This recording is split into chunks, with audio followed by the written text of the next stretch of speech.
The moon sank slowly into the dark as the first glimmer of rising sun mixed color into the sky like blood in the water.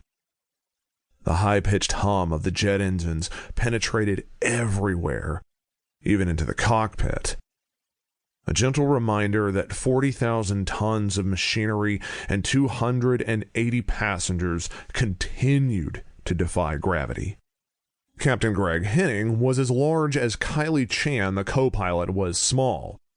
They sat in expansive, furry seats with a gap in the front crotch region where they could pull the steering yoke back for takeoff.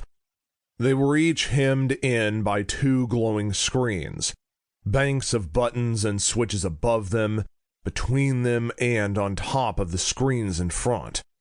Serious senatorial charm was going to be required for these two to let me make a call to find out what the hell was happening back in the States.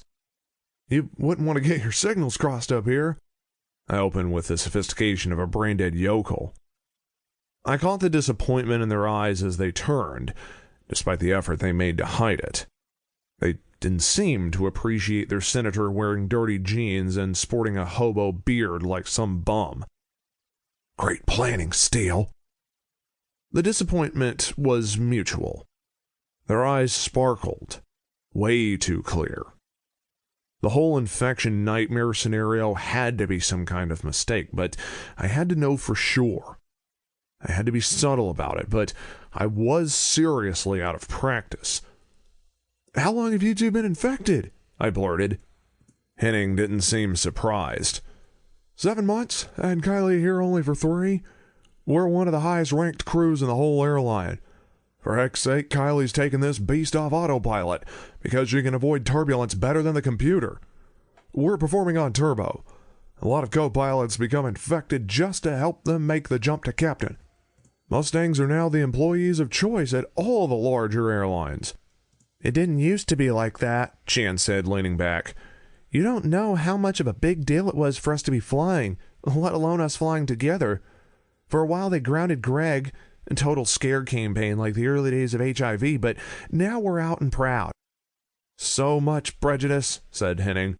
And me, a pilot with 25 years experience, with a perfectly manageable condition?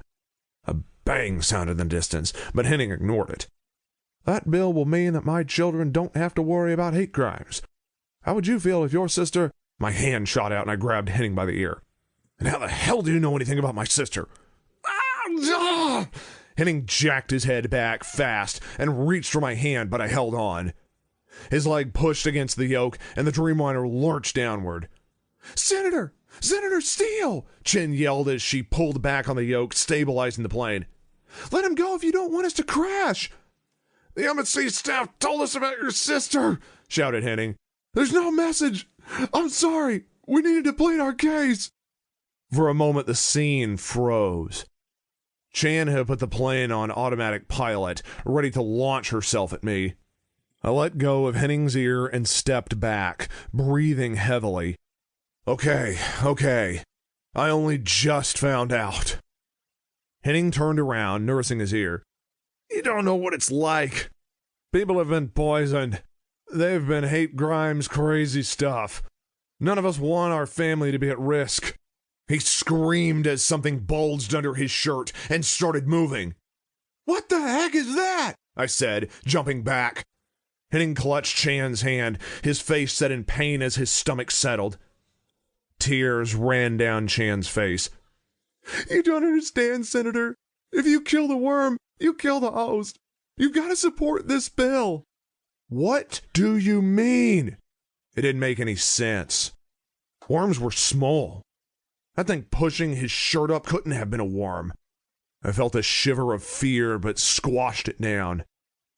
They stared at me with their clear eyes, his green, hers brown, hand in hand with the moon behind them like a postcard.